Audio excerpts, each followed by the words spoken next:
Hi,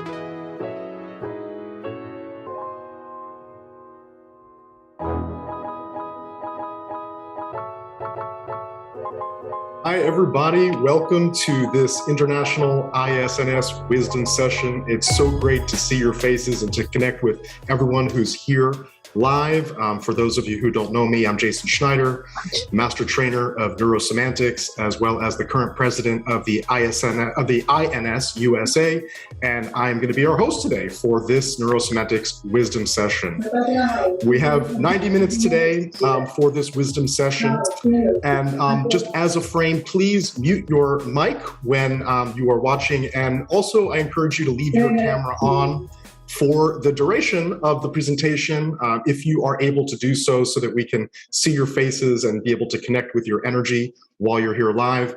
We hold these ISNS wisdom sessions every other month and alternating with a community session. And the purpose of these sessions are for us to, of course, to connect, but also to continue to learn and to experience neurosemantics so that we can apply it to ourselves and bring it out into the world and increase the impact that neurosemantics has around the world. Before we get into the actual meat, the content of the session, I just want to take a couple of moments to go around and for us to connect with each other and to connect with the institutes that we have around the world. And so what I'm going to do now is share my screen onto the slide deck here.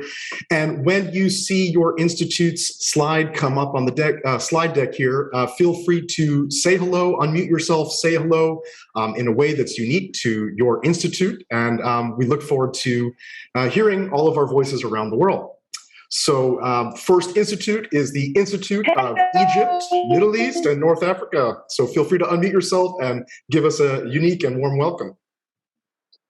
Oh, you are here. Hi. Egypt says hi. Wonderful. No. All right. Next up, we have the Institute of NeuroSemantics, Brazil. Hi.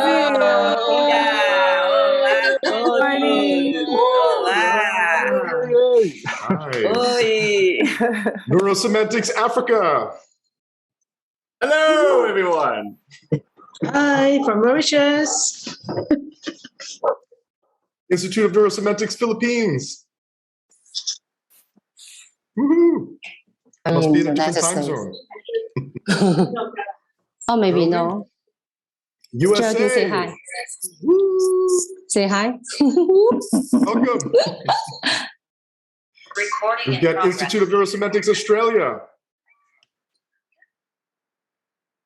They are still sleeping at this hour. They went to bed. So, Institute of NeuroSemantics Europe. I'm from Germany. Woohoo! NeuroSemantics Malaysia. Yay! I'll make it louder. Scandinavia. Hey! Hello.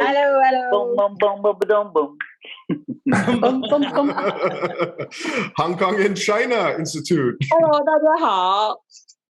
你好，你好。好。Institute of NeuroSemantics Indonesia.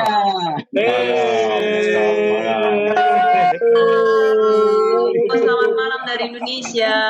Apa kabar? NeuroSemantics Latin America. Hola, ¿cómo están? Hello, everyone. Bienvenidos. Hello, everybody. So I believe that is all the slides. Anybody I forgot here? I think that's everybody. Great. So right before we introduce you to our moderator today, I just want to set a couple of frames. Like I said before, if you can, please leave your camera on so that we can connect with your faces. If you are not speaking, please leave your microphone muted. And if you have any questions throughout the presentation, feel free to type them in the chat. Just write the word question before your question so that we can have them stand out and get them to our moderator. So without further ado, I'd like to give a warm welcome to our moderator, Geraldine Hall. Geraldine is a member of the Institute of NeuroSemantics USA, a meta coach, a trainer, and a friend and a colleague. And so I want to hand it over to Geraldine, and welcome to the session, Geraldine. Okay, thank you, Jason. Good morning, good afternoon, good evening, everyone, my dear fellow meta coaches and trainer. I'm so excited today because Michael is going to be sharing with us something that's really, really essential for us to be fully human, fully alive. And, we cannot not be inspired. Inspiration is at our disposal. And I say, when I was reading his book, Inspiring the Heart, it dawned on me that we are really wired to be inspired. And I'm so excited today that Michael is going to be talking about his new book, sharing with us, what it means to really inspire our hearts. So he entitled the book, Inspiring the Heart, so we can unleash inspiration, not just in our lives, but in the world we live in, and for everyone we meet and encounter, so that every moment it's really possible to live an inspiring life regardless of condition. So what I'm going to be doing is I'm going to be interviewing Michael. Your questions, please post them in the chat box, and we will be asking them after Michael shares whatever he wants to share with us. And some of your questions may be answered already ahead of time. So the questions we're going to be asking that you've shared with us are those that were not answered by Michael at the start. So let's just move on onto it. So, Michael, what made you decide to write Inspiring the Heart after Inside Out? Well, Inside Out was the whole idea that the most crucial thing about us as human beings is we have to live inside out. Most people don't. Most people live outside in, and that's their problem. And that's why in NeuroSemantics, in meta coaching, we invite people go inside and create the maps, create the beliefs, create the vision that you want to live by, instead of living outside in, being controlled by whoever sets the frame for you. And so inside is the heart. Inside is the spirit. Inside is your vision and your values. And so to inspire the heart is to activate ourselves as human beings, and to then tap into all the resources that make us who we are, so that we can be fully human, fully alive. I'm just curious, did it come naturally for you? What inspired you to write Inspiring the Heart? Well, it wasn't so much an inspiration as it was just a realization that after writing the 6 books on thinking, so that we become critical thinkers, clear and precise thinkers, good thinkers, thinking with our metaphors, thinking with the hypnotic language, thinking in terms of deciding and think and learning. Something more fundamental than thinking is being. Something more fundamental is being. Is being. So thinking is actually just an aspect of doing, is what we do with our minds. And most people do not do that very well. They're not good thinkers. And that's the key problem most people have in their everyday life. They're doing sloppy thinking. They're doing distorted thinking. They're thinking with their biases and their fallacies and don't even know it. And so helping to become a good thinker is one thing. But if in thinking you've got your being poorly defined, poorly experienced, then all your thinking will be conditioned upon your being. So if a person doesn't have a good sense of self and loving self, accepting self, esteeming self, being, then all your thinking is used to prop yourself up instead of as an expression of who you are. Okay, and so with what you say about being, how is that connected to inspiring the heart, or being inspired? Well, I'm using the word heart or spirit to designate that which is indescribable and intangible, that to be a human being is to have a spirit, is to have a heart, and that's what needs to be inspired. Because if you're living as a not inspired person, think about that: disinspired, discouraged, disillusioned, disheartened, dispirited. Right. That would be the opposite of having spirit, having heart. And so these are two metaphors. Heart and spirit are metaphors for being. Heart and spirit are two metaphors for being. So tell us more about what inspiration is. Well, if we look at the word itself, in and in spirit, and the word spirit, both in the original languages, Latin, Greek, Hebrew, means breath. And so the most literal definition is breathing in or breath in. And so obviously when someone has no more breath, they're dead.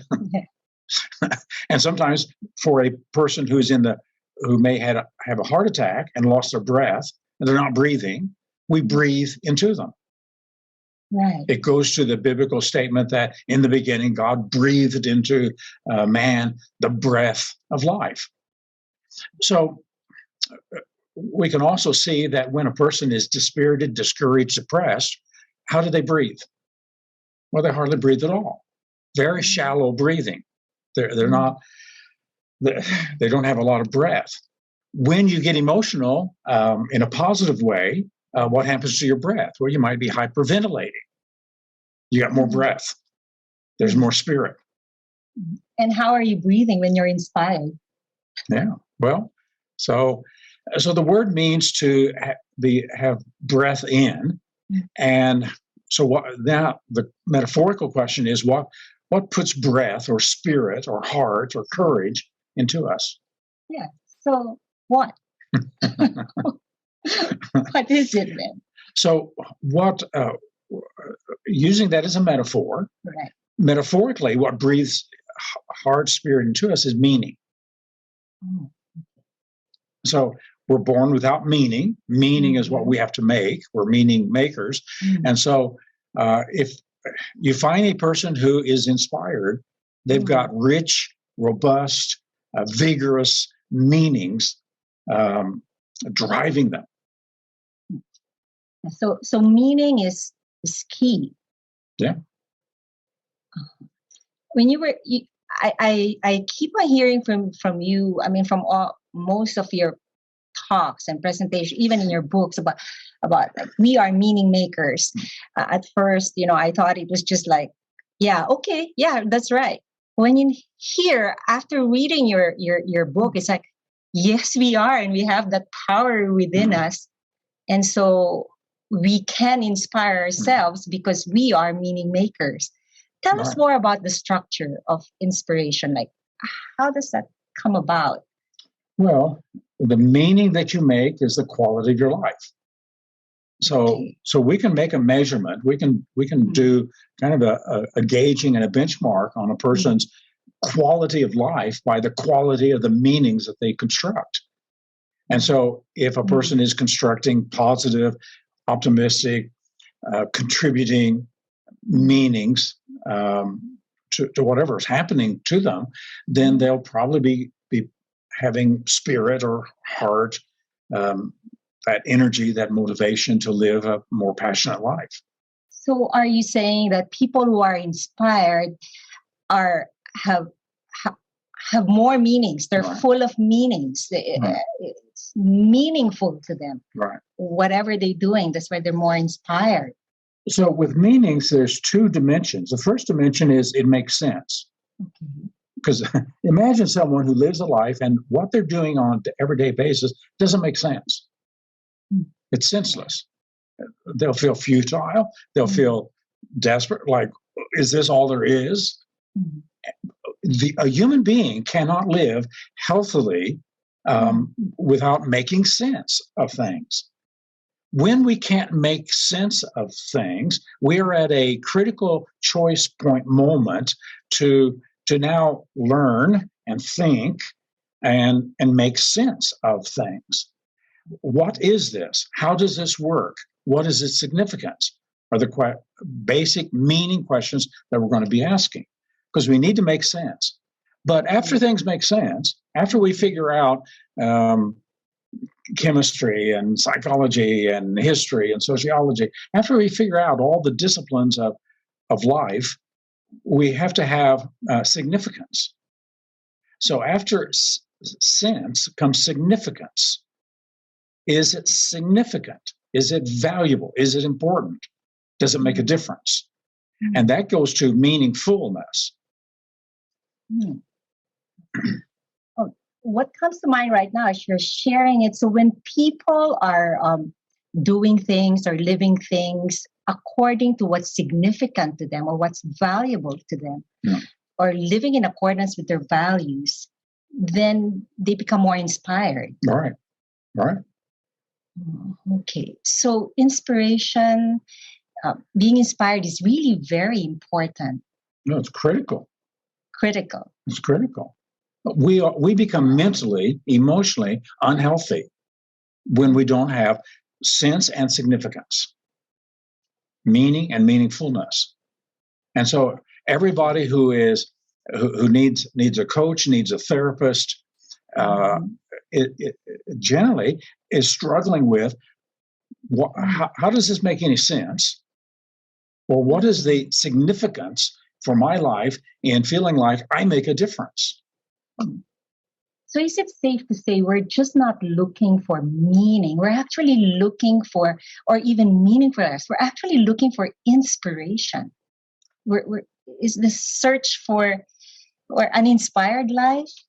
Well, yes, although inspiration is more the result from meaning and meaningfulness.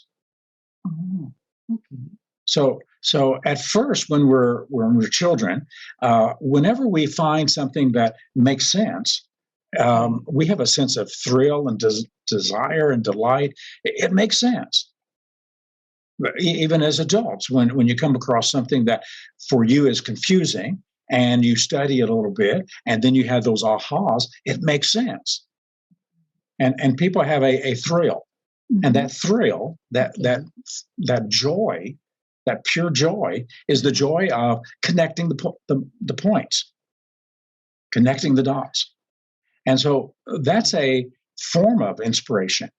A higher level one is that not only does things make sense, but I have significance as a person. I'm making a difference. So when you live for the B values, the being values of Maslow at the highest level, when you're living for those meanings, then you have a sense of my life matters and I'm making a difference. You mentioned about the being values of Maslow. How is that connected to inspiration? Well, and to go back to both sense and significance, the lower values, the D values of Maslow, survival, safety, the social needs, the self needs, all of those are things that we need to connect the dots so that how we go about fulfilling those needs are accurate and adequate. It makes sense. And when you do that, then you have pretty much a healthy life. Now you're ready to go to the higher needs. And this is where we are different from the animals. We have higher needs. I need to make sense of things. I need to understand things. I need justice, fairness, equality. I need to make a difference, to contribute. I need beauty. I need order. I need to give love. Okay. So I'm just curious. So when Maslow came up with these being values, was he inspired? Was he in a state of inspiration doing this? What do you think? I don't know. He was working out what are the characteristics of self-actualizing people. People who are fully functioning, to use Carl Rogers' term for self-actualization, people who are fully functioning, what are their characteristics? And the characteristics are the 19 being values of Maslow. And when people are self-actualizing, they're living an inspired life. Yeah, they're beginning that journey. You mentioned that people who actually are self-actualizing usually comes after when they're after 50. Yeah. That's Maslow's comment. Okay. So, and people are self-actualizing, they're living an inspired life. So below 50, how can one be? One is still trying to make sense of life. Most people are going through different career choices, trying to figure out what are my gifts and what makes the most sense in terms of me spending my time and energy and learning and development. And it takes time to figure that out. And once you figure that out, now you're becoming fully human. So you figure out how to survive, how to be safe, how to have friends and loved ones, how to feel that you're competent about what you're doing. So those are the first 4 basic needs. And now you're becoming fully alive to the human experience. And now you're ready for the traits, the needs, the being needs that makes you fully human. So is it possible that we can still be inspired even while we are, making sense of things? Well, yes. Inspiration is not a thing. It's a process. Okay. That's why I use the word inspiring. Mm-hmm. It's a process. We have to keep doing it. We have to keep putting spirit in, touching the heart with things that are meaningful to us. And it's an ongoing process. And as you keep growing, now you're at the next level and the next level and the next level. So what inspired you as a child probably isn't so inspiring now, because it becomes an expertise. When you first learn to tie your shoe, look, Mom, I can tie my shoe. You were inspired. It made sense. You figured out how to put one lace over the other lace and make a bow and tie it together. When you first learned to drive a car as a teenager, you got inspired. Look what I can do. So part of inspiration is your next level of development. We as human beings are fully alive and fully human when we're developing. And when you can answer the question, what development are you working on? What's your next level of development? Because now you're in the inspiration process. When you're saying, well, I'm pretty well done. I'm sitting on my laurels. I'm just waiting. I don't know what I'm waiting for, but I'm done. I mean, people die if they don't have a creative, contributing something to offer to life. So which comes to mind now? So which brings to mind now, you mentioned about 7 areas of meaningfulness, because you're talking about like achievement now. Right. Yeah. So tell us more about what you read about. So I took the 19 qualities of Maslow's being values and I reduced them to 7.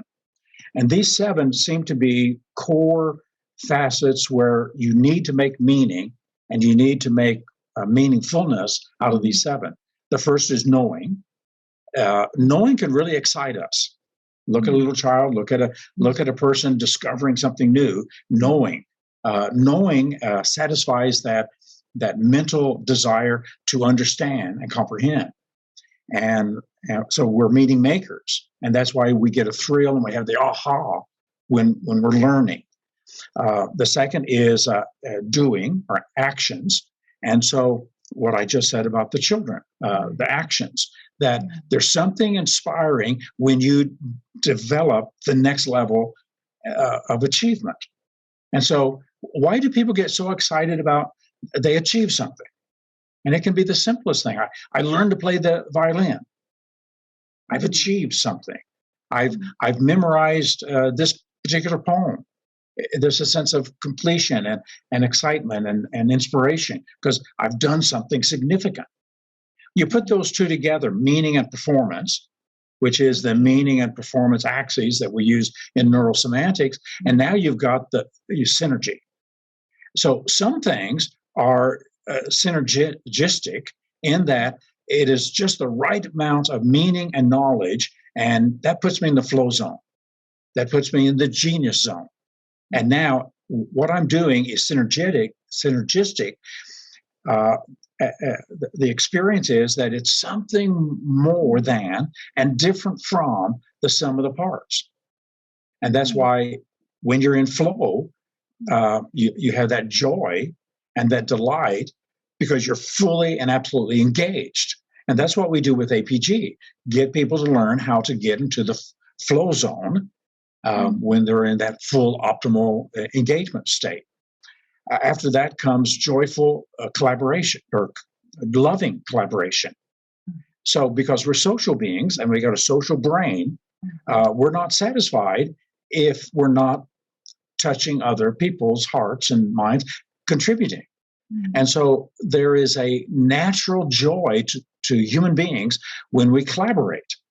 And if it's loving collaboration, if it's, I'm a part of something bigger than myself. And so collaboration is another aspect. It's one of the things that Maslow picked up from the self-actualizing people, how they needed to contribute, they needed to give, they needed to make a difference. And so the loving collaboration, and then there's joyful humor. So Maslow had noticed that one of the characteristics of self-actualizing people that described their beingness, their heart, their spirit, was just joy. And the fact that there's a humorous thinking that goes on, that they can see the humor in things. Even in painful things, they can see the humor. And it gives them distance from it. And it gives them awareness of, I'm a fallible human being. And now they can reframe. The structure of humor is the same thing as the structure of reframing. And that's why joyous humor is such a significant part for inspiration. And then the sixth one is transcendence. And that's when we have that sense of stepping back, getting the grand picture. We have a sense of whatever experience I'm having, I'm more than that experience. I can be in the experience, and at the same time, I can be out of it, being aware of the experience and having that meta-awareness of transcendence. And so those are the 6 areas in which I've written 6 chapters identifying the different kinds of inspirational meanings that occur in each of those dimensions. So just to recap, you mentioned also achievement. So that's probably, is that the 7th? Yeah, you've got the list there. The one I forgot was implementation. Oh, so that's the 7th, implementation. Yeah. Oh, and not necessarily in that order. Yeah. Okay, so just to recap, checking on my notes. So the first one is I want to make sure that these 7 areas of inspirational meanings of the being values. So you mentioned first was the knowing, the understanding, which is the truth speaking. The second is implementing, the integrating, you said about embodying.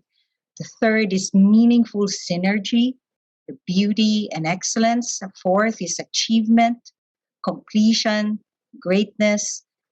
Fifth is the loving connection, the giving love, contributing, collaboration. 6 is joyful engagement, beauty. And 7 is the transcendence, the higher perspective. And you detailed this in your book, Inspiring the Heart. Yes. So with all these 7, I just want to know, what does that mean that every moment we can actually inspire ourselves? Right. And does it mean that that we have access to it at any given time? I mean, tell us more the structure, how to do that, in the midst of any situation. Well, these 7, because they are 7 expressions of the being values. And the being values are the values of being. The values of being human, being a human being. They're the values that stimulate the heart, that inspire the spirit. And so anything that fits those will tend to be something that a human being can now thrive on and come alive to. And it doesn't have to be something big, like achievement, before one can inspire. Yeah, that's a myth. The myth is you've got to have something gigantic or big or grand for inspiration. Inspiration can be the smallest little thing if it fits these areas. That's why a child tying a shoestring can get so excited. Oh, okay. And so I want to know more why inspiration is so important. You identified several reasons why, and I'd like you to share more of that, just so we can get ourselves to really, put ourselves into a state of inspiration. And like what you said, inspiration is a process. It's not a thing. So, well, to follow what Maslow said that it's when you fulfill the being values. Now, every being value is not equally valued by each person. So one person may care more about beauty and creating beauty in the world. Another may be knowledge. Another, it may be implementing something. Another, it may be joy or collaboration. So which one of these touches your heart? Which one of these makes your heart start to beat and thrive and become more vigorous? And so as you find that, that's what's going to make you feel more fully human, more fully alive. In other words, inspired. Okay, tell us more. I'm trying to understand. Well, each person has to, which being value touches you? Go search for it. Go hunt for it. As you understand it, and as you try to make that happen in your life. So for example, just an example. For example, like I've always believed, even when I was a kid, that no matter what, life is beautiful. Life is meant to be beautiful. So whatever happens at any given moment in my life, that's what I've always believed in and know and somehow find something beauty in the chaos or in the midst of a crisis or what. So is that exactly? So what I'm doing was actually inspiring my heart. Right. Okay. Right. You're searching for beauty. Others search for order. Others search for justice. Others search for a contribution. So whatever you search for, if it's a being value, it's a human value. It usually has no instrumental value. That is, you're not going to make a lot of money by going around searching for beauty in things. I mean, there's not a job, a beauty search job. So you're not going to make much money doing that. But it fulfills something else. It fulfills beingness. You're being more fully yourself. And it's going to enable you to develop to be the person you can be, the best version of you. Yeah. And speaking about, like, even when I talk about beauty, it's like the beauty in contributing, the beauty in growing your finances, the beauty in growth, in development. I mean, so one of the things Maslow said was all of these words, and he thought about it as a diamond. He thought about each of these are facets of the same thing.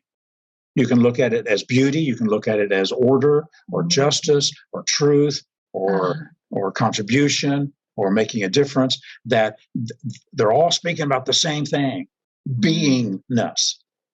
And it's difficult to talk about beingness. Right. So we talk about these things that stimulate the heart, stimulate the spirit. Okay. So at this point, maybe I'll just pause and check what questions our fellow members have. Okay, so so from Jason, if significance is connected with the B values, is sense related to the D values? Mostly. Okay, so from Yostra. So just to follow that up a little bit, we make sense of how we cope or master or deal with something. How do I cope and deal and master my health needs, my eating, sleeping, drinking, working, having a job. So it makes sense that I've got this skill or that skill, or that I can learn this skill and I can do that. It makes sense. How do you keep yourself safe? How do you keep order and structure to your life? Because security and safety is about having an ordered existence that you can trust and not always be in a state of fear. So how does that work? What sense can you make of protecting yourself in those ways? How does social relationships work? Love and affection and bonding and connection. So sense, what is it? How does it work? And what is its significance are the three meaning questions that helps us to cope with the D needs. These needs keep reemerging constantly, and we have to satisfy them adequately and truly. If you satisfy them untruly in a false way, you create a neurotic need, and the person becomes neurotic. And that's the difference between us and animals. So sense relates to the D needs and significance to the being needs. And it's not one or the other, is it? Is it possible to have? I'm contrasting it as sense is for making sense of how does this work, right, so that instrumentally you can make it work. And that's where the D needs, the animal needs, the biological needs, you need to make sense. You need to think accurately and critically so that there's some precision. When it comes to the being needs, these oftentimes do not make sense. Why are you making that painting? Well, I enjoy beauty. For what purpose? Just because. Just because. There's no answer to it. It just delights my heart. Why do you play the violin? I love music. Because why? Just because. So it's not instrumental. It is an end value. It is valuable in and of itself. Why do you read all these books? Well, I just enjoy learning. I want to know more. So the being values, it's just because. Just because. Interesting. Yeah, and so that's where the inspiration is, even when one is doing something that may not be, or even if it's something small. You're experiencing an end value. See, that's why we need to come back to beingness. Human beings need to be living in the be values for no reason. When we make being values instrumental, I'm making this beautiful picture because I want to make money. I'm reading these books because I want to get paid. Once you start making them instrumental, then you're missing the whole joy and inspiration of the being values. And we're too instrumental. That's why people need to learn to say just because. I'm making this contribution just because I like to contribute. I'm giving this love just because I'm a lover and it's what I do. So when one has a different agenda, when it's like instrumental to getting there, then is it safe to say one becomes dispirited? I mean, or not much spirit. Well, you have just lowered it. You have lowered it from the being values. So now it's not enabling you to become more human and more alive because you're using it instrumentally for something, and you're going to lose the joy. You're going to lose the pure joy of doing it because you're living in those being values. So if you ask me again, why did I write the book Inspiring the Heart? It's because people are being too instrumental and they're missing out on beingness. And beingness is what makes it come alive. It makes us what thrives. It helps our health, our vitality, our energy. It is the reason for being.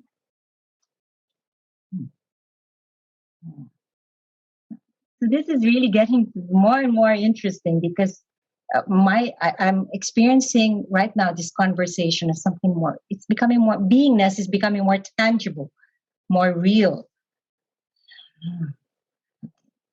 Thank you. So from Rostra, question is, does that mean that children are more inspired than adults? No, and the answer is no.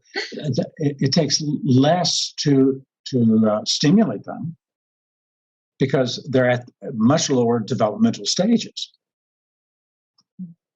But it's the same thing. What's that list again? Starting with knowing, and then implementing, and then synergy, and then achievement. So it's the same things, but it's going to be just smaller little bits of it. So today, tying my shoe does not thrill me. I do not get a sense of beingness from tying my shoes or driving the car even. It takes because beingness pulls us upward. It keeps pulling us up into higher and higher levels of development. How high and how much potential can you unleash? Well, I unleashed my tying the shoe at 5. I unleashed learning to drive at 16. So now I'm beyond that. So what's your next level of development? It seems though that children are like, they have a lot of spirit. I mean, they're not contaminated by all the things that depress us. So just think about all the cognitive distortions that come in later. Well, that's nothing, so we discount. Anyone can do that, so now I discount. It doesn't count because I don't make any money from it. So these are the things that kill inspiration. I'm not as good as so-and-so. So all of these are cognitive distortions and biases, and that's what contaminates and destroys the sense of beingness.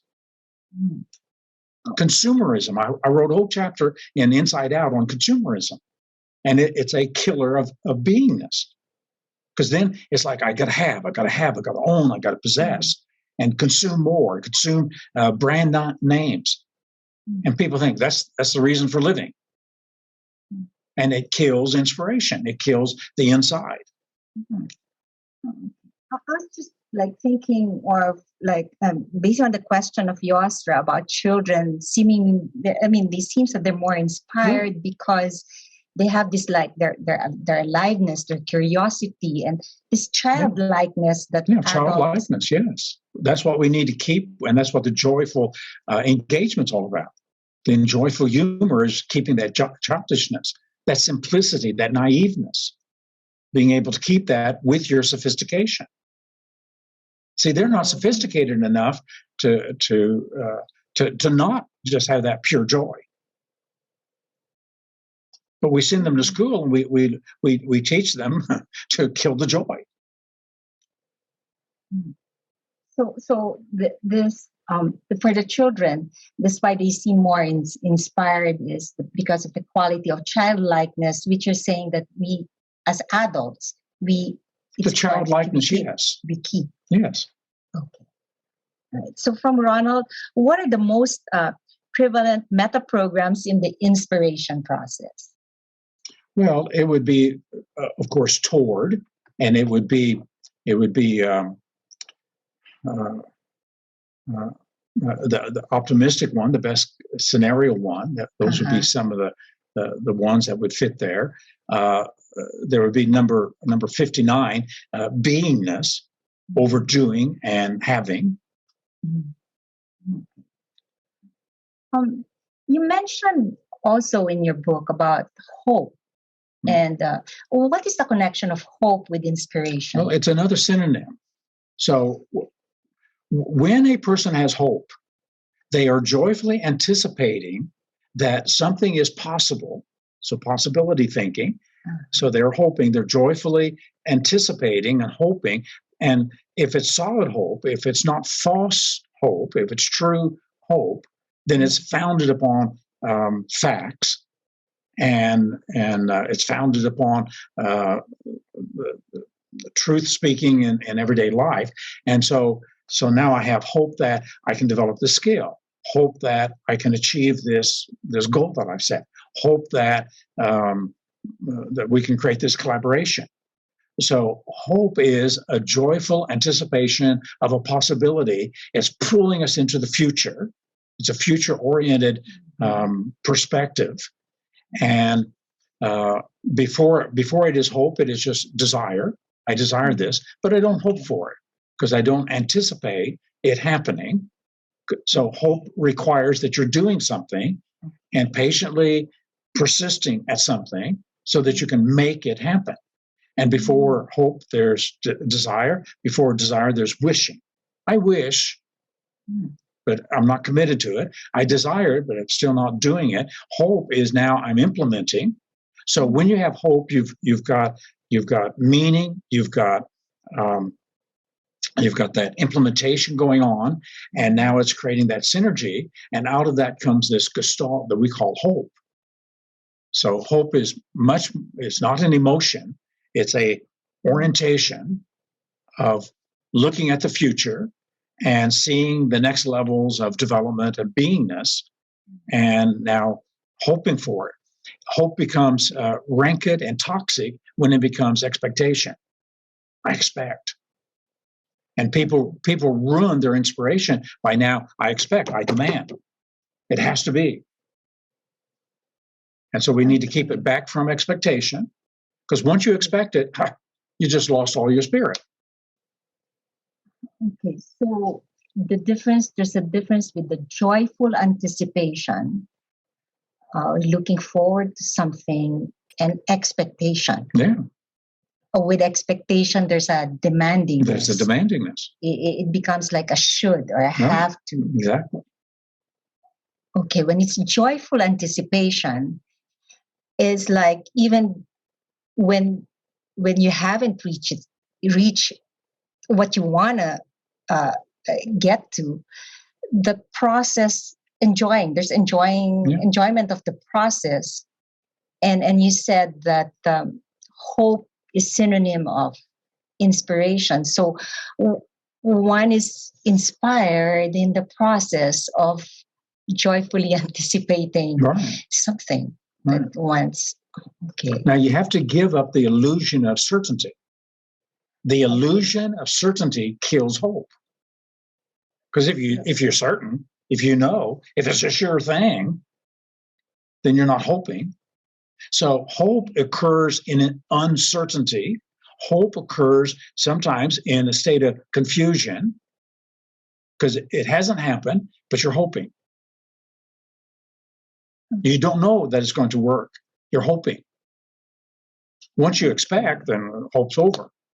Okay, so giving up the illusion of certainty, and yet just want to clarify, how is that like? But when we believe, how about when we believe on something that it's bound to happen, or it's going to happen, or we just know it?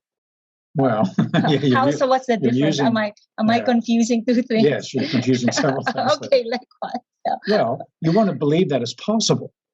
Okay. So believing something is possible, it's a possibility. It's a capacity that I have. Without believing it has to happen. It will happen. Because if you believe that, you're not believing anymore. You have just made it a certainty, and now you know it. And so now you have lost the inspiration. Inspiration requires continuous pulling into the next level of development. Now, that's a lot of people kill their inspiration because they just want to finish with it because it's too energetic, it's too dynamic, it's too vigorous, it keeps them too alive, and they just rather would just settle down, lower their desires, and not be in that place of the moving forward.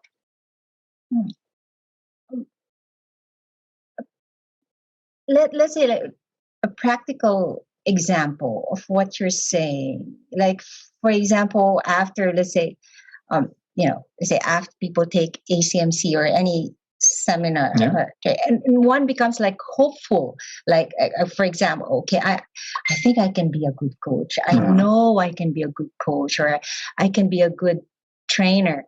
And then in the process of learning to be one and getting in somehow that kind of like inspiration or being inspired after graduation, or that hopefulness kind of like dissipates. Yeah. So how does one, like, I mean, so you have to be a continuous learner, a continuous developer, a continuous creator. It has to be continuous. Once a person says, I got my certificate, I'm done, they've just killed their inspiration. They've killed their motivation to keep moving, to keep growing. That's why the question, what are you working on? What's your next level of development? If a person cannot immediately start answering that, then they're stalled in their inspiration. They're not living an inspirational life. An inspirational life is an unfinished life. Say that again. An inspirational life is unfinished. An inspirational life is unfinished. Abraham Maslow said that the difference between the lower needs and the higher needs, the more you satisfy it, the more it goes away. The more you satisfy it, the less you have it. The more you satisfy the higher needs, the more it grows. The more knowledge I get, the more knowledge I have the capacity to get, and the more knowledge I want. The more love I'm able to experience and give, the more love I give away, the more love capacity I have to give away more. The more. Living in the more means you're constantly dissatisfied. So it's unfinished. What's the next level? Is there and Maslow said this, there is a growing dissatisfaction. They're never satisfied. These self-actualizing people, these people who are constantly living the self-inspired life, they're never satisfied. They want more. They want to have more. They want to be more. They want to give more. This is why for when talking about the certificate, it's not enough to just graduate and have the certificate. No. It's like you want to grow more, be more, contribute more, learn more.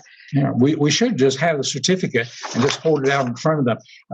You don't have it yet. You don't have it yet. You don't have it. And every time they move 5 steps closer to it, we move 5 steps away. We just need to keep. You're not going to get it until you die. We'll give it to you at your death funeral.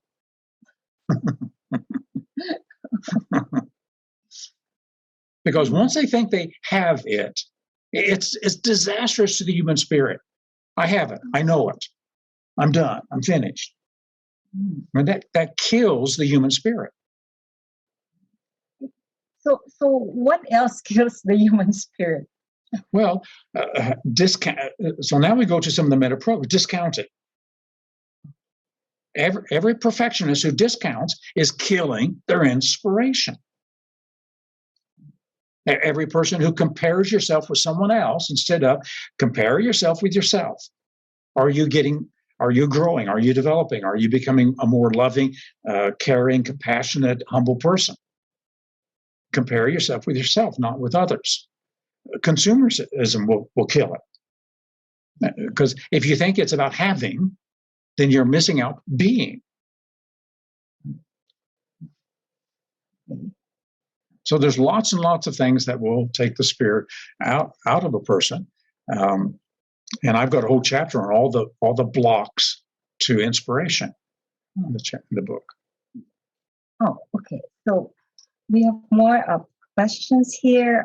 It says, okay, let me go over it. Okay. So,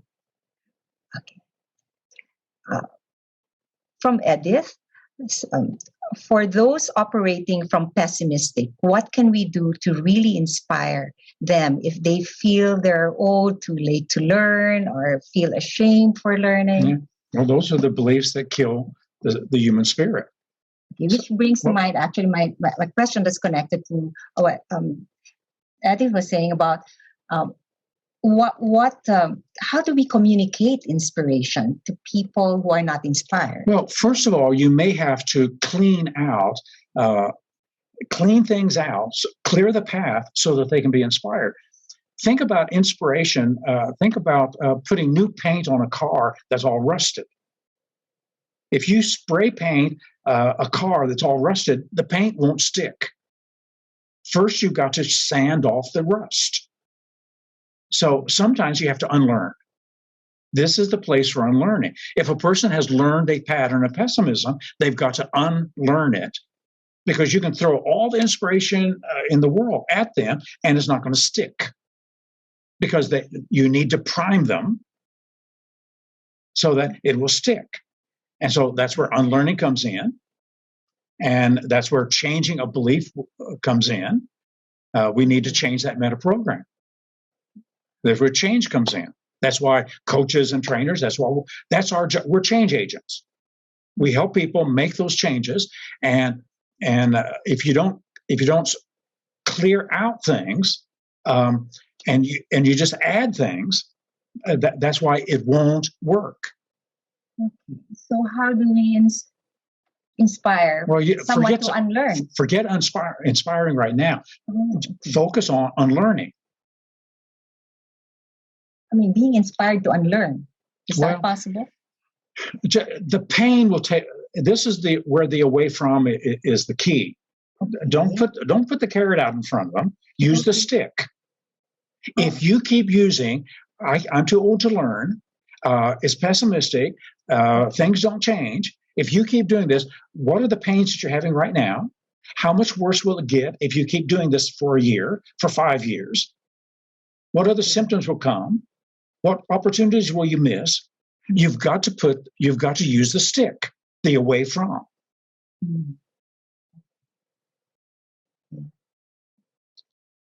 Before they start moving towards. Yeah, you've got to get them propelled away from their pattern. Their pattern is to go toward the pessimism, toward I can't.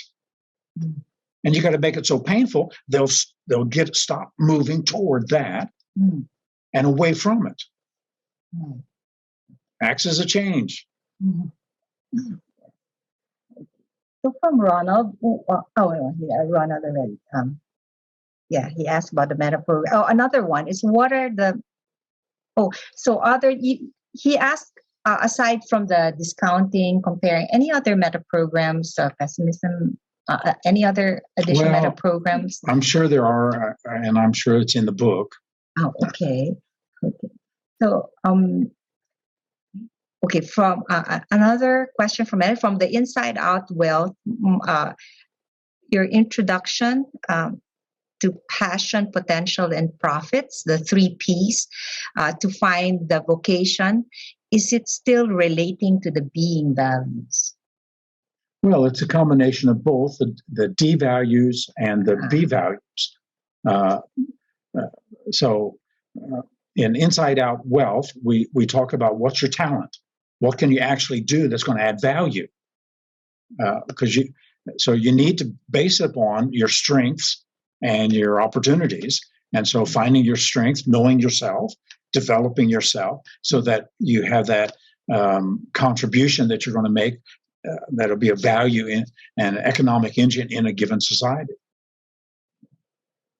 So this time it's from Gyotni.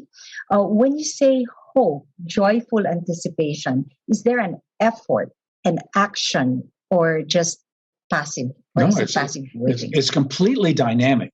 Hope is completely dynamic. Think about an Olympic athlete who's going to go to the next Olympiad in 2028 or 2024.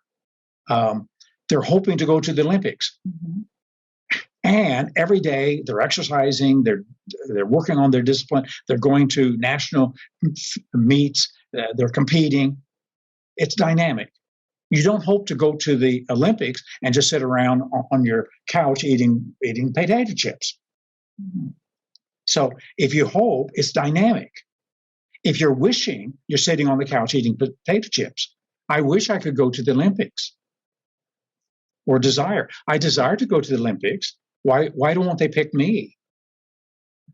But hope means you dynamically are persisting and implementing and being resilient and going forward. And it's very dynamic. Hope is very dynamic. Another question again from Ronald. How can we meta model an inspiring process? Well, we're talking about how to do that. Move up from the D needs to the B needs. Pick the B need that touches your heart. Find the being thing that just thrills you, and then develop that being need and find a way to do it non-instrumentally for the pure joy of doing it.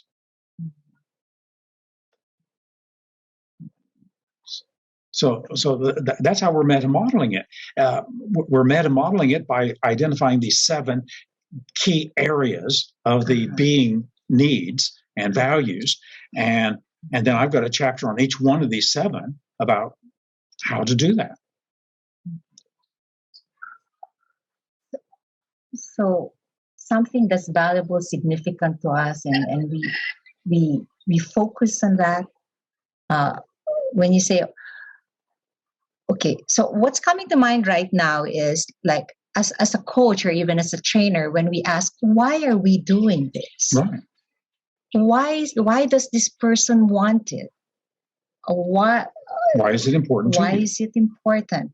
So that, and then when you keep on saying, okay, work that, because that's where the energy comes in. So when we go to question 7, or how to do it, when we are very clear on why, then that's when you say about the energy, the dynamic. Right. Okay. Then it becomes inspired action for question 7. Yeah, we ask question 3 of the well-formed outcome questions. Why is that important to you? And we do it repeatedly, 5 to 7 times, so we get to the highest being value of that person. And many people have not mapped it out that far, so we help them map it out that far.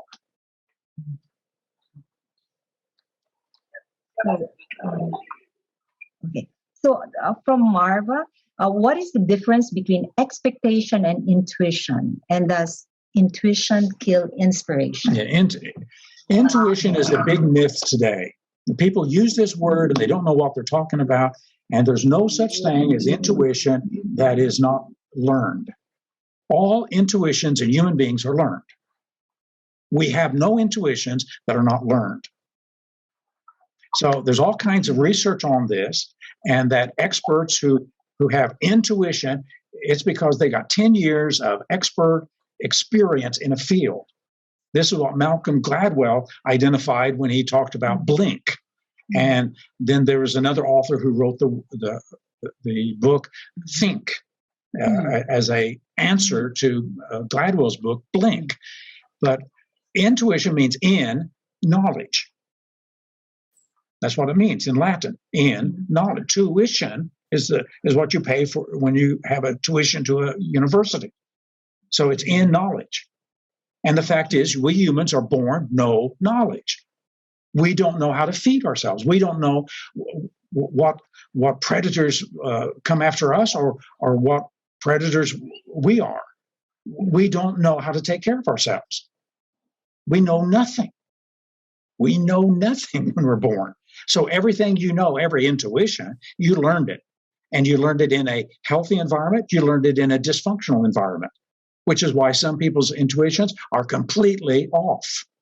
And they have to be unlearned and dismembered in order so they can have some good intuitions. Okay. I agree with what you're saying. Okay, we know nothing. And yet we have that like compelling to search, to move forward, to find something that will be well. better. Now you're talking about the B values. Don't confuse that with intuition. It is. This is what Maslow kept saying. We humans have a higher nature.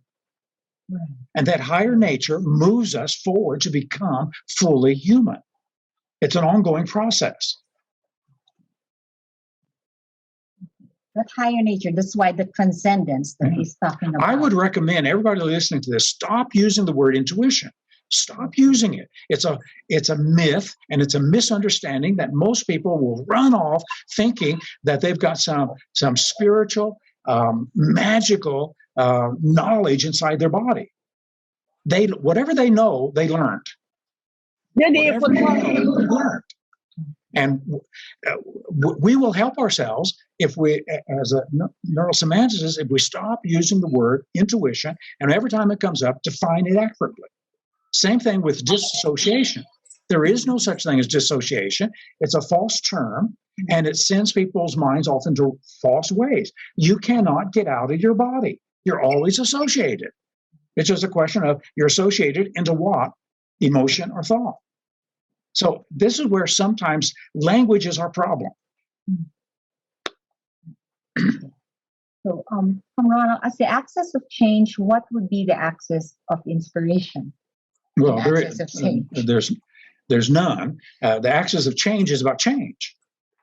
And it's about moving toward or away from. It's about reflecting upon the change that you're going to make and then making it actively and then creating the change and then implementing the change and then solidifying the change, integrating it fully.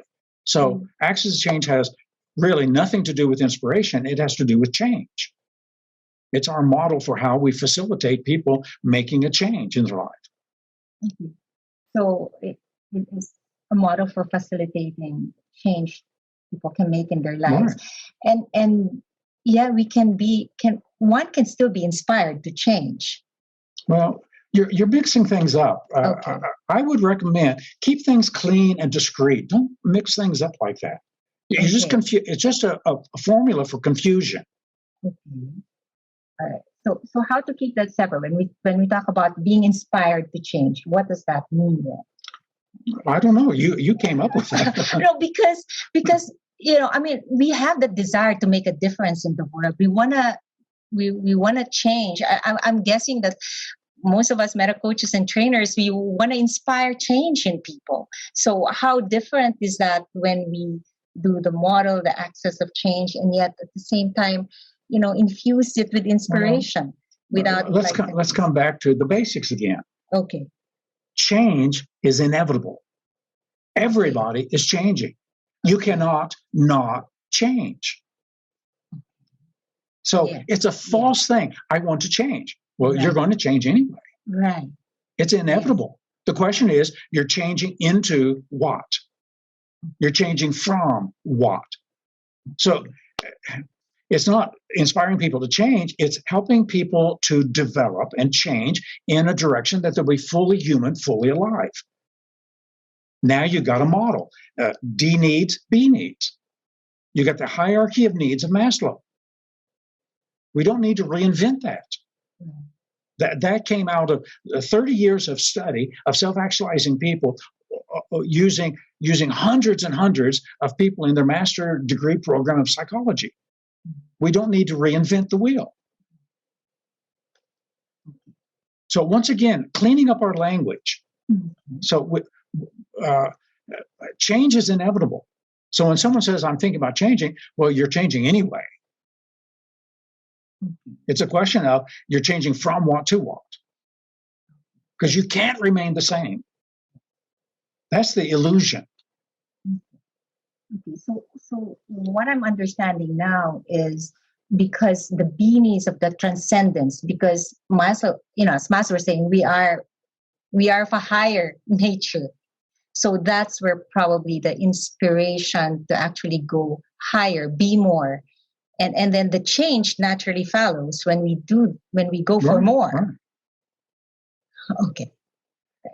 So from Fatima, we have, is it possible for someone who works with limited resources and hard life to have an inspiration at work and live his being values at work despite the fact that he's not fulfilled in the first stages of fulfillment? Well, of course, because it's inside out. Inspiration is inside out. So I wrote inside out first, now inspiring the heart, because inspiration is inside out. If you can't inspire yourself at work, why do you think you can inspire yourself anywhere else? Because inspiration is about the meanings you give to whatever you're doing. And so once again, we come back to what is it that I'm doing at work? How does it work? How does it function? What is its significance? As a meaning maker, you can make significant meaning with anything that you're doing. If you're a janitor and you're cleaning the toilets, what is this? Well, it's cleaning the toilets. It's making it more acceptable for other people. I'm contributing. I'm doing something that is significant. So anybody who complains, my work is boring, is living outside in. They're using the outside to define the inside. And that is what undermines inspiration. You'll never get inspired. You got to claim ownership of your brain and your thinking skills, and then your meaning making and reframing skills, so that I'm in charge of the meaning I give to work. That person needs a coach to help them to go inside and develop those capacities. Right. So this time from Jamil, how to deal with this feeling of never be satisfied. You want to learn more, be more. Is it close to discounting? No, embrace it. That is the dissatisfaction of beingness is the dissatisfaction of that drives us humans to want to always continue to develop. So embrace it fully. Embrace the dissatisfaction fully. Yeah, embrace it fully, because it means you're still growing. Be really worried when you're satisfied. So just like certainty is a disease, satisfaction is a disease. We need to play the old rock and roll song, I get no satisfaction. Because satisfaction is the problem. Satisfaction with the lower needs, they go away. That's okay. But never be satisfied with the being needs. I got enough food. I got enough sleep. I got enough exercise today. I'm satisfied. But don't be satisfied with your knowledge, with your love giving, with your contribution, with your search for justice. Don't be satisfied. Want more. Be dissatisfied. Embrace it fully. So, what comes to mind right now for me is like, the statement "satisfied and yet eager for more." Yeah. So that's what I use for myself about, satisfied with the D needs. Yeah, and still eager for more. Yeah. So, from Joni is in this context, how can we describe what type is Putin, the Russian president? Where is he He's a operating from? destructive maniac. He's like Hitler, just destroying things and killing people. He just is the very opposite of everything human. So from Miral, there's a common paradox. Seeking the next level can sometimes lead to holding back. How can we keep ourselves balanced between aspiring to get better, yet not thinking, I'm not ready, I'm not good enough to coach or train? Well, so that's a question of a benchmark. That's a question of, can you demonstrate the skill? Now, if you have a perfectionistic attitude, you'll never be good enough. I mean, that's what perfectionism is. I could always be better. Yeah, you can always be better. But do you have enough skill to sit with a person and listen to them, to support them, to be caring, to ask them questions, to give them feedback?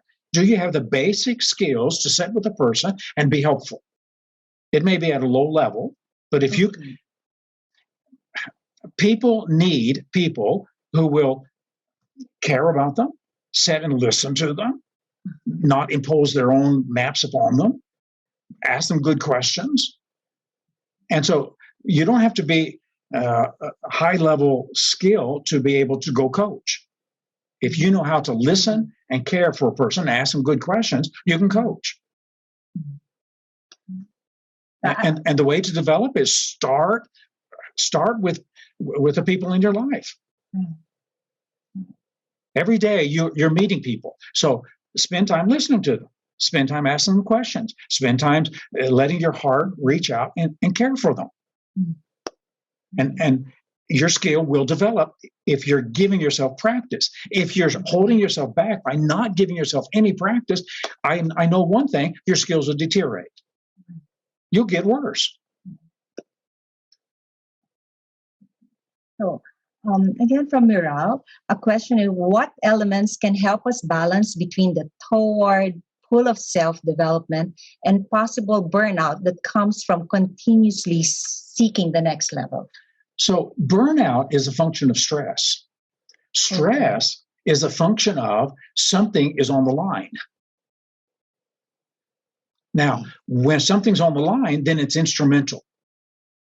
Will I be able to get X, Y, Z? But when it's not instrumental, I'm doing this for the love of it. I'm doing this for the pure joy of it.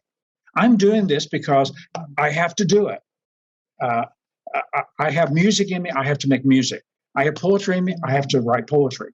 I have love in me, I have to give love. But when I give love because I need to get that response, now something's on the line. When something is on the line, you've turned it into instrumental. Now you're going to get stressed. So give it up. Give up your need to have some result from it. And just enjoy the process of the being value. Okay. So we can choose to stress ourselves out, or we can choose to inspire ourselves, when we do things, or as we do things. Well, stress is a function that it's overload or threat. Mm. So if you're trying to do too much, why would someone try to do too much? Well, they're trying to get something. Right. Give it up. Give it up. Just bring it back and just enjoy what you're doing without all those demands. It's those demands that you get something, that instrumental demand that is the destructive element. Or something's at threat, you are creating a threat in your mind. If I don't do this, I won't have, people won't think. And now you're threatening yourself.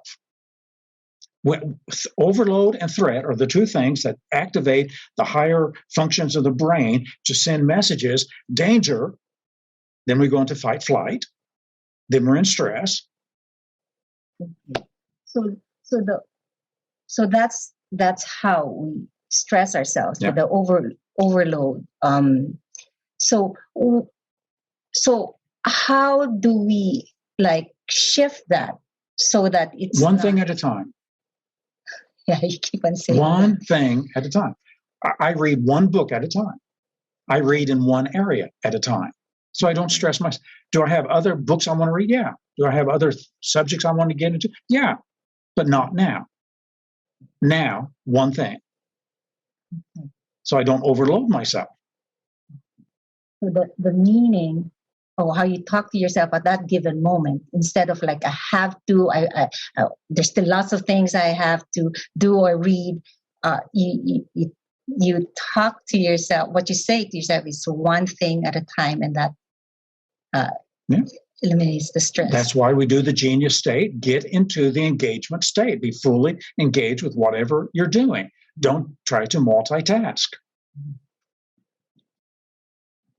From Mandy, what is the core skills or sub-skills to inspire people when they don't have hope?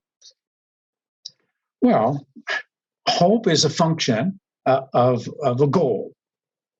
So if you don't have a goal, you have no hope for anything. So it all starts with a goal. What do you want? That's why we ask the first question, what do you want? What do you want? What do you want in terms of your eating? Are you eating properly? Are you having good nutrition right now? Do you have energy bubbling out of your body? What do you want? Exercise. What do you want? Sleep. What do you want? How many hours of sleep? You getting your 8 hours? What do you want? Sense of structure in your life, that your life has some structure and order. What do you want? So I would just go up the levels of needs. What do you want? Everybody wants things. You cannot be a human being and not want something. You always want something. So what do you want? Now, some people got that all reversed. Here's what I don't want. So with them, you got to get it reversed. What do you want? And once they have a goal, now they can have hope. So what happens to a depressed person? The Beck Depression Inventory of 21 questions starts with looking at depression. And depression is they don't have an appetite. They're not sleeping. They have no desire to connect with anybody. It's all that they don't want. All right, so let's change that all around. What do you want with your sleep? What do you want with your eating? What do you want with your with any one of those things? Set a goal. Set a goal. Now, person wants something. Now they are being pulled toward that goal. So the goal is what pulls people into hoping, desiring. They move beyond wishing and desiring to hoping and anticipating, because now they're taking effective actions trying to get there. This is going to activate them. So, we have last few questions here from Ronald. Can we consider that inspiration operates at all levels of the hierarchy of needs, or only at the level of self-actualization? No, it's at all levels. And what is the relationship between mindfulness and inspiration? Well, it depends who's defining mindfulness. There's probably 5 or 6 major definitions of mindfulness. And the one we use in NeuroSemantics is you're mindful when you're thoughtful and reflective about your experience. It's a meta state. And so Ellen Langer, who was the Harvard professor who wrote the book Mindfulness, talks about helping people to be thoughtful about whatever they're doing and experiencing, and that when they're mindful, it has all kinds of wonderful effects on health and well-being and slowing down the aging process, etc. Now, that's my definition of mindfulness. It may be inspirational, it may not be. It's an entirely different psychological construct. It's meaningfulness that makes inspiration. Right. Okay.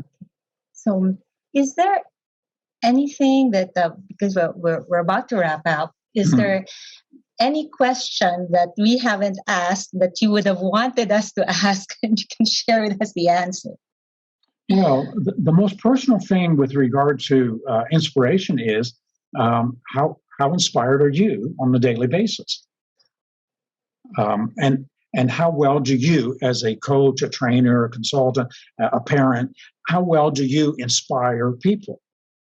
Have you even set a goal? One of my tasks every day is to inspire people. So I set a goal. I'm not going to go to a meeting or be involved in any kind of group without doing something that's going to inspire people to be more, to think more, to feel more, to have more, to do more, to be more, to give more. Because I want people to be inspired. So there's a chapter in the book on speaking inspiration, and there's a chapter in the book on coaching inspiration. Because we need a lot more of it in the world, especially because most people in the world live outside in. So they have not taken ownership of how to inspire themselves, let alone anyone else. And so we've got major problems with depression, with disillusionment, with hopelessness, with futility. People would not be doing drugs or gangs and that kind of a thing if they were inspired to be fully alive, fully human. So we've got a lot of work to do for helping people discover that beingness, because that's the purpose of life. Thank you. Thank you so much, Michael, for writing this book. I'm inspiring the heart. I must say, I feel inspired. I really highly recommend for us to get that book. It's really it's a great tool for us to to be inspiring and to inspire others as well. And Mike, I'd like you to say or share with us from your heart to ours inspiring words as we close. No, I think I just did. Yes, well, some more. Some more. Yeah. I mean, speak to us. I mean, yeah. Well, your heart and my heart needs inspiration. And inspiration is just a moment away, because it's a moment away in terms of the meanings you give to something. And so you can evaluate every single thing that comes out of your mouth or mind. Is it inspirational? Does it inspire me? Or does it dis-inspire me? And so once we run an ecology check on ourselves, am I being inspired by anything and everything I do? Anything and everything I do.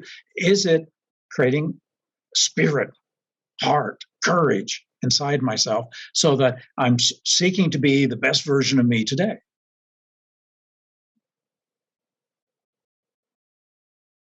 This is the silence of being inspired in the moment. Thank you so much. Thank you, Mike. And thank you, everyone. Yeah, it's a pleasure. It's an honor for us to have this session, co-creating what it means to really be truly inspired, to living an inspired life and be inspired. Thank you, everyone. Thank you. Back to you, Jason. Thank you guys so much. That was really Thank you, Geraldine. Thank you, Michael. Another amazing session. I'm always impressed with everything that you're producing, Michael. And, from that, really what I'm taking away is that if inspiration is so deeply linked with meaningfulness, then we as neurosemanticists have the potential and the tools to be able to go out and to unleash this, starting with ourselves and out into the world with others, more so than any other group or organization that I've come across in my life. And so once again, thank you so much, Michael. Thank you, Geraldine, for this. And I'm wondering for those of you who are listening, what's your next level of development? What's next for you? Because, quoting Michael, an inspirational life is the unfinished life. So what is your next development level? And go out and do that. So as we close out today's session, as usual, we're going to close out with a group photo. So I'm going to pass it on to, I believe, Tarek to organize that. And we'll, if you can, please put your video on to take part in this community photo. So thank you, everybody, for being here, and I'll pass it on to you, Tarek.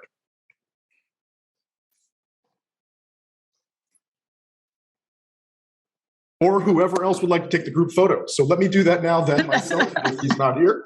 And what I'm going to do is, while we're doing this now, make sure to to not chat. So don't use the chat box while we're doing this. Sorry. Let me put the gallery view on here and turn your camera on. I'm going to take the first photos now. So smile, and please do not use the chat because that interferes with the photo. So I'm just going to wait for that chat to pop away and smile. Thinking.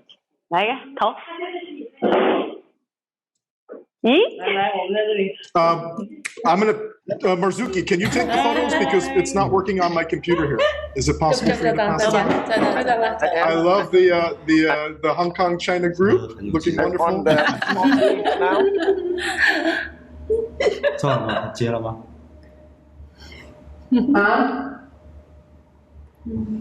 Ready? Now I'm on my 5th page. And another beautiful smile. Smile. And we are done. Thank you very much, everyone. Thank you, Thank you. Thank you. Thank you, everyone. Thank you. Thank you, Michael. Thank you, Michael and Geraldine. Thank you.